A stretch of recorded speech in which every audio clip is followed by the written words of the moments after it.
نحمده ونصلي على رسوله الكريم اما بعد فاعوذ بالله من الشيطان الرجيم بسم الله الرحمن الرحيم انا انزلناه في ليلة القدر وما ادراك ما ليلة القدر ليلة القدر خير من 1000 شهر تنزل الملائكة والروح فيها بإذن ربهم من كل أمر سلام هي حتى مطلع الفجر صدق اللہ العظیم۔ میرے معزز عزیزان اکرام، میرے محترم بھائیوں اور بہنوں، میں نے آپ حضرات کے سامنے سورۃ القدر کی تلاوت فرمائی۔ اس سورۃ القدر میں اللہ تعالیٰ نے اس آخری عشرے کی فضیلت کو بیان فرمایا اور اس کی اہمیت کو بیان فرمایا۔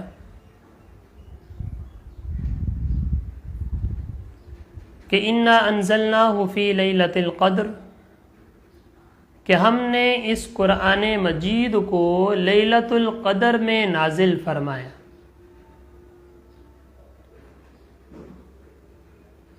یہ تو قرآن مجید کی فضیلت ہے۔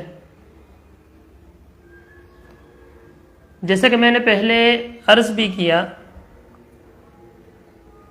کہ یہ رمضان قرآن کا مہینہ ہے، یہ رمضان اللہ تعالیٰ کا مہینہ ہے۔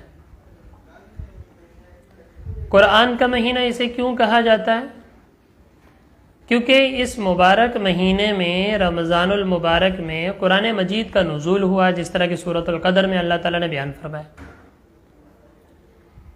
کہ انا انزلناہ فی لیلۃ القدر، کہ ہم نے اس قرآن مجید کو لیلۃ القدر میں نازل فرمایا۔ اور قرآن مجید کا نزول 2 مرتبہ ہوا۔ ایک مرتبہ تو لوح محفوظ سے آسمان دنیا پر ہوا، یہ سارا ایک ساتھ ہوا، اور یہ رمضان المبارک 27 رمضان المبارک کو ہوا۔ اور اس کے ساتھ ساتھ ایک اس کا نزول جو ہے وہ آپ صلی اللہ علیہ وسلم کے سینہ مبارک پر آہستہ آہستہ تقریباً 23 سال کے عرصے میں نازل ہوا۔ چونکہ رمضان المبارک میں ایک ساتھ قرآن مجید کا نزول ہوا، اس وجہ سے اس کو قرآن کا مہینہ بھی کہا جاتا ہے۔ اور اس کی فضیلت یہ بھی ہے اس مہینے کی کہ اس میں اللہ تعالیٰ نے قرآن مجید نازل فرمایا، انا انزلناہ فی لیلۃ القدر۔ اور پھر وما ادراک ما لیلۃ القدر، آپ کو کچھ پتہ بھی ہے یہ لیلۃ القدر ہے کیا چیز؟ لیلۃ القدر خیر من 1000 شہر، لیلۃ القدر جو ہے یہ 1000 مہینوں سے افضل رات، 1000 مہینوں سے افضل ترین رات ہے لیلۃ القدر۔ ابھی ہے کون سی یہ میں عرض کروں گا انشاءاللہ۔ 1000 مہینوں کے حساب سے اگر اندازہ لگایا جائے تو 1000 مہینے تقریباً 23 سال اور تقریباً 83 سال اور کچھ مہینے بنتے ہیں، 83 سال 83 سال۔ اگر ہم دیکھیں اپنی زندگی پہ، اگر ہم لوگ موازنہ کریں، اول تو کسی کی اتنی عمر ہے نہیں، بہت کم الا ماشاءاللہ، اور اگر کسی کی عمر اتنی ہو بھی جائے لیکن وہ پوری زندگی تو اللہ تعالیٰ کی عبادت میں نہیں گزار سکتا نا، کہ 83 سال اس کے ایسے گزریں کہ 24 گھنٹے وہ اللہ تعالیٰ کی رات میں مشغول ہو، ایسا تو نہیں ہو سکتا۔ اللہ تعالیٰ کی عبادت میں مشغول ہو، ایسا تو ممکن نہیں۔ لیکن اللہ تعالیٰ نے مسلمانوں پہ یہ احسان کیا کہ اللہ نے ایک رات عبادت کرنے کا اجر و ثواب اتنا رکھا ہے جتنا کہ 23 سال 83 سال 83 سال عبادت کرنے کا اللہ نے اجر رکھ دیا ہے۔ 1000 مہینوں سے افضل 1000 مہینوں کا اگر اندازہ لگایا جائے تو یہ 83 سال کچھ مہینے بنتے ہیں، اور اللہ نے فرمایا کہ 1000 مہینے نہیں، 1000 مہینوں سے بھی افضل رات ہے۔ اب کتنی افضل ہے اس کا کوئی انتہا نہیں ہے۔ لیلۃ القدر خیر من 1000 شہر، 1000 مہینوں سے افضل ترین رات۔ تنزل الملائکۃ والروح فیہا باذن ربہم من کل امر، کہ اس میں جبرائیل علیہ السلام فرشتوں کے ساتھ اترتے ہیں اور سلامتی نازل کرتے ہیں۔ حدیث میں آتا ہے کہ ہر وہ شخص جو عبادت میں مشغول ہو، چاہے وہ کھڑا ہوا اللہ کی عبادت کر رہا ہو، چاہے وہ بیٹھا ہوا عبادت کر رہا ہو، تو اس رات میں فرشتے اس پر سلام بھیجتے ہیں۔ اور یہ سلسلہ کب تک چلتا ہے؟ طلوع فجر تک یہ سلسلہ چلتا رہتا ہے۔ تو اتنی مبارک رات اللہ تعالیٰ نے ہمیں عنایت فرمائی۔ ایک تو اللہ تعالیٰ کا شکر ادا کیا جائے، اور شکر ادا کرنے کے ساتھ ساتھ اس عبادت کا صحیح معنی میں حق ادا کیا جائے۔ یہ کون سی رات ہے؟ حضرت عائشہ صدیقہ رضی اللہ تعالیٰ عنہ سے پوچھا گیا، حضرت عائشہ صدیقہ رضی اللہ تعالیٰ عنہ نے فرمایا کہ لیلۃ القدر کو رمضان کی آخری طاق راتوں میں تلاش کرو۔ رمضان المبارک کی آخری طاق راتوں میں تلاش کرو۔ طاق راتیں کون سی؟ 21ویں شب، 23ویں شب، 25ویں شب، 27ویں شب اور 29ویں شب، کہ ان 5 طاق راتوں میں لیلۃ القدر کو تلاش کرو، کہ لیلۃ القدر انہی راتوں میں تمہیں ملے گی۔ آپ صلی اللہ علیہ وسلم ایک دفعہ باہر بھی آئے، آپ صلی اللہ علیہ وسلم کو بتایا گیا یہ لیلۃ القدر ہے، بتانے کے لیے باہر آئے، لیکن دیکھا کہ 2 آدمی جھگڑا کر رہے تھے، کہ جس کی وجہ سے اللہ تعالیٰ نے یہ فضیلت اٹھا لی کہ کون سی رات تھی، آپ صلی اللہ علیہ وسلم نے اس کو نہیں بتایا۔ اور اس کی ایک حکمت یہ بھی ہے کہ اگر بتا دیتے پھر تو اسے رات کو ہی اہتمام کیا جاتا۔ مثال کے طور پہ اگر بتا دیا جاتا یہ 25ویں شب ہے تو سب لوگ 25ویں شب کو عبادت کرتے، اور اگر کہا جاتا یہ 27ویں شب ہے سب 27ویں کو عبادت کرتے۔ لیکن اللہ تعالیٰ کی یہ بھی ایک حکمت ہے کہ اللہ تعالیٰ نے اس کو مطلق رکھا کہ اس کو طاق راتوں میں تلاش کرو، 21ویں شب، 23ویں شب، 25ویں شب، 27ویں شب، 29ویں شب۔ اور بزرگوں نے فرمایا نا کہ ہر رات لیلۃ القدر است،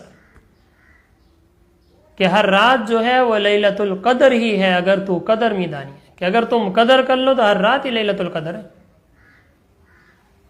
لیکن ان خاص راتوں میں اللہ تعالیٰ نے اس کی فضیلت کو قرآن مجید میں بھی بیان فرمایا اور احادیث میں بھی بیان فرمایا، اور اسی وجہ سے اعتکاف بھی اس میں مشروع ہوا۔ اور اعتکاف کا اصل مقصد ہی کیا ہے؟ لیلۃ القدر کی تلاش، اللہ تعالیٰ کی رضا، کہ اس میں بندہ اللہ تعالیٰ کے بہت قریب ہو جاتا ہے۔ بڑے فضائل ہیں لیلۃ القدر کے۔ تو لیلۃ القدر کون سی رات ہے؟ ان 5 طاق راتوں میں اس کو تلاش کرو، اور بہت آسان کام ہے کہ انسان ان طاق راتوں میں اللہ تعالیٰ کی عبادت کر لے۔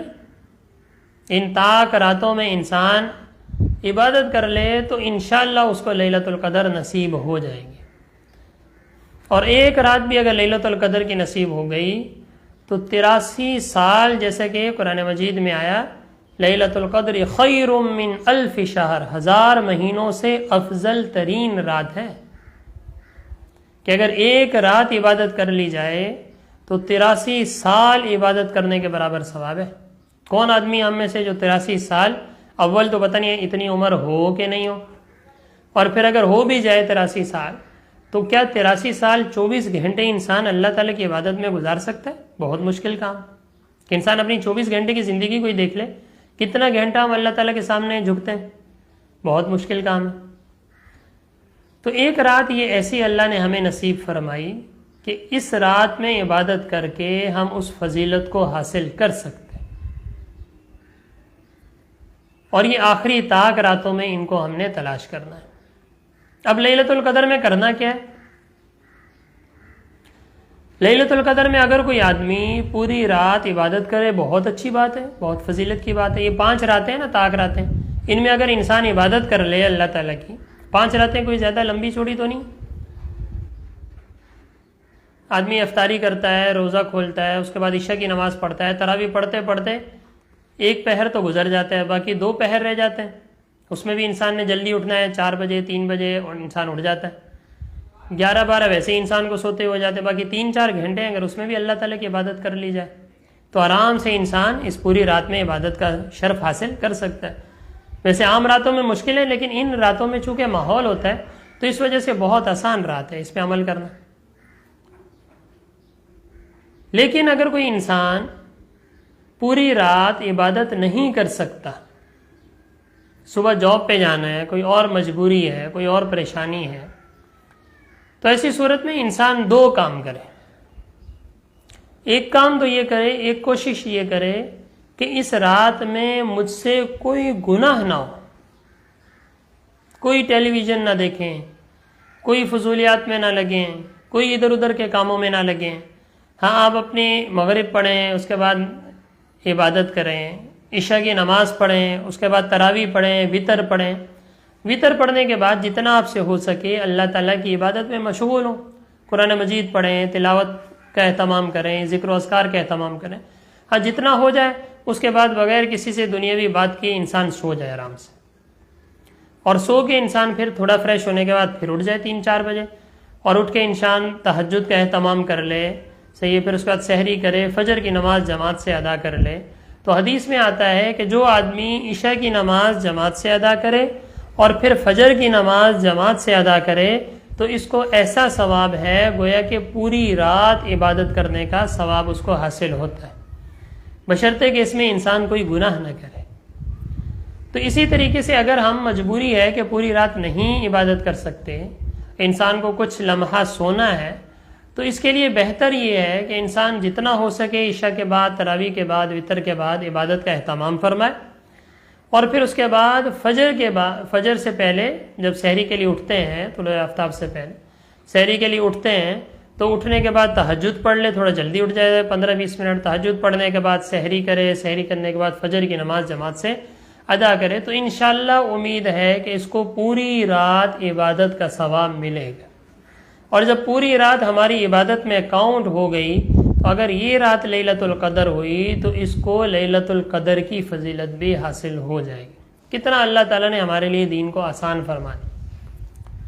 تو اس وجہ سے کوشش کی جائے لیلۃ القدر میں کہ اول تو پوری رات عبادت کی کوشش کی جائے، اس میں ذکر و اذکار کی کوشش کی جائے، دعاؤں کا اہتمام کیا جائے، اللہ تعالیٰ سے گڑ گڑا کے مانگا جائے، اپنی دنیاوی ضرورتوں کے لیے بھی مانگا جائے، اور خاص طور پہ جو ہماری آخرت ہے اس کے لیے اللہ تعالیٰ سے رجوع کر کے گڑ گڑا کے دعاؤں کا اہتمام کیا جائے کہ اگر ہمیں یہ ایک رات بھی ان میں سے حاصل ہو گئی، لیلۃ القدر حاصل ہو گئی، تو سورۃ القدر کے مطابق 1000 مہینوں سے افضل ترین رات ہے کہ اگر اس ایک رات میں انسان عبادت کر لے تو ایسا ہے گویا کہ اس نے 83 سال اللہ تعالیٰ کی عبادت میں گزارے ہیں۔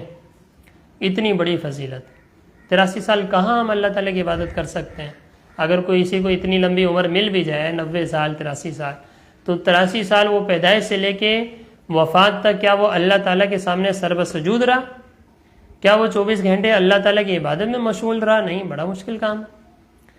تو اللہ نے یہ جب ہمیں رات عطا فرما دی تو اس کی قدر کرنی چاہیے۔ اصل میں اس صورت کا شان نزول بھی اگر دیکھا جائے کہ بنی اسرائیل کے کچھ لوگوں کا ذکر آپ صلی اللہ علیہ وسلم کے سامنے ہوا کہ بنی اسرائیل کے ایک آدمی، اس نے 1000 مہینوں تک اللہ تعالیٰ کے راستے میں جہاد کیا، کیونکہ ان کی لمبی لمبی عمریں ہوتی تھی۔ اور اسی طرح حضرت یوشع، کچھ حضرات کا نام آتا ہے کہ بنی اسرائیل کے یہ بزرگ تھے، انہوں نے 1000 سال اللہ تعالیٰ کی 1000 مہینے اللہ تعالیٰ کی عبادت کی، 1000 مہینے اللہ تعالیٰ کی عبادت میں لگے رہے۔ جب آپ صلی اللہ علیہ وسلم کے سامنے یہ باتیں آئیں تو آپ صلی اللہ علیہ وسلم کو بڑا صدمہ بھی ہوا کہ میری امت کی تو اتنی عمریں نہیں ہیں، جب اتنی عمر نہیں ہے تو میری امت ان درجات تک کیسے پہنچے گی کہ ان کی عمر تو ایک سال میں، یعنی ایک آدمی جو ہے 1000 مہینے تک اللہ تعالیٰ کے راستے میں جہاد کرتا رہا۔ ہزار مہینے تک اللہ تعالیٰ کے سامنے سرو سجود رہا، ہزار مہینے تک اللہ تعالیٰ کی عبادت میں مشغول رہا، میری امت کیا کرے گی؟ تو اس کے لیے اللہ تعالیٰ نے پھر سورۃ القدر نازل فرمائی کہ اے نبی آپ کو پریشان ہونے کی ضرورت نہیں ہے، آپ کی امت کے لیے اللہ تعالیٰ نے یہ انعام کر دیا کہ اگر آپ کی امت ایک رات اللہ تعالیٰ کی عبادت صحیح طریقے سے کر لے گی تو میں اس کو وہ فضیلت عطا کروں گا جو دوسری امتیں ہزار مہینے عبادت کرتی رہیں، جیسے اللہ تعالیٰ نے امت محمدیہ پر احسان فرمایا۔ تو جب اتنی بڑی اللہ تعالیٰ نے نعمت دے دی تو اب اس کی قدر کرنی چاہیے، اور اس کی قدر کیا ہے کہ اس نعمت کو اللہ تعالیٰ کے صحیح معنی میں استعمال کیا، اللہ تعالیٰ کی عبادت میں اس کو گزارا جائے۔ اور جتنی بڑی فضیلت ہے یاد رکھیں اتنا بڑا گناہ بھی ہے۔ اگر کوئی آدمی اس رات میں گناہ کرتا ہے تو اس گناہ کا وبال بھی اتنا بڑا ہوگا۔ جیسا کہ اگر کوئی آدمی یہاں گناہ کرتا ہے تو اس کا گناہ ٹھیک ہے، گناہ تو ہے، لیکن اگر کوئی آدمی حرم میں جا کے گناہ کرے گا تو اس کا اگر وہاں فضیلت زیادہ ہے تو گناہ کی وعید بھی تو وہاں زیادہ ہے۔ تو اس رات میں اگر اللہ تعالیٰ نے فضیلت زیادہ رکھی ہوئی ہے تو اس رات میں اگر کوئی آدمی خدا نخواستہ کوئی گناہ کرتا ہے تو اس کا وبال بھی تو پھر اتنا زیادہ ہوگا۔ تو اس لیے بڑے اہتمام کی ضرورت ہے۔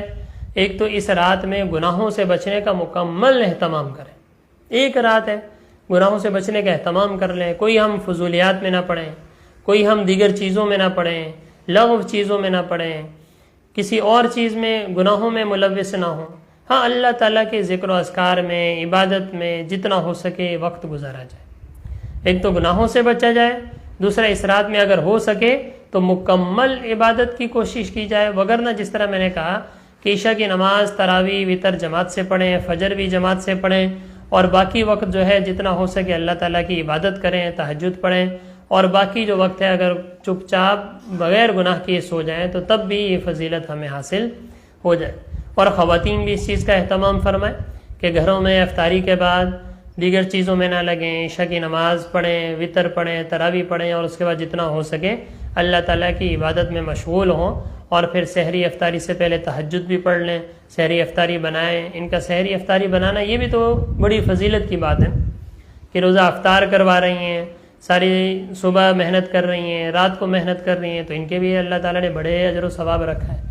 تو اس وجہ سے اس رات کی قدر یہ ہے کہ اس رات میں خاص عبادات کا اہتمام کیا جائے۔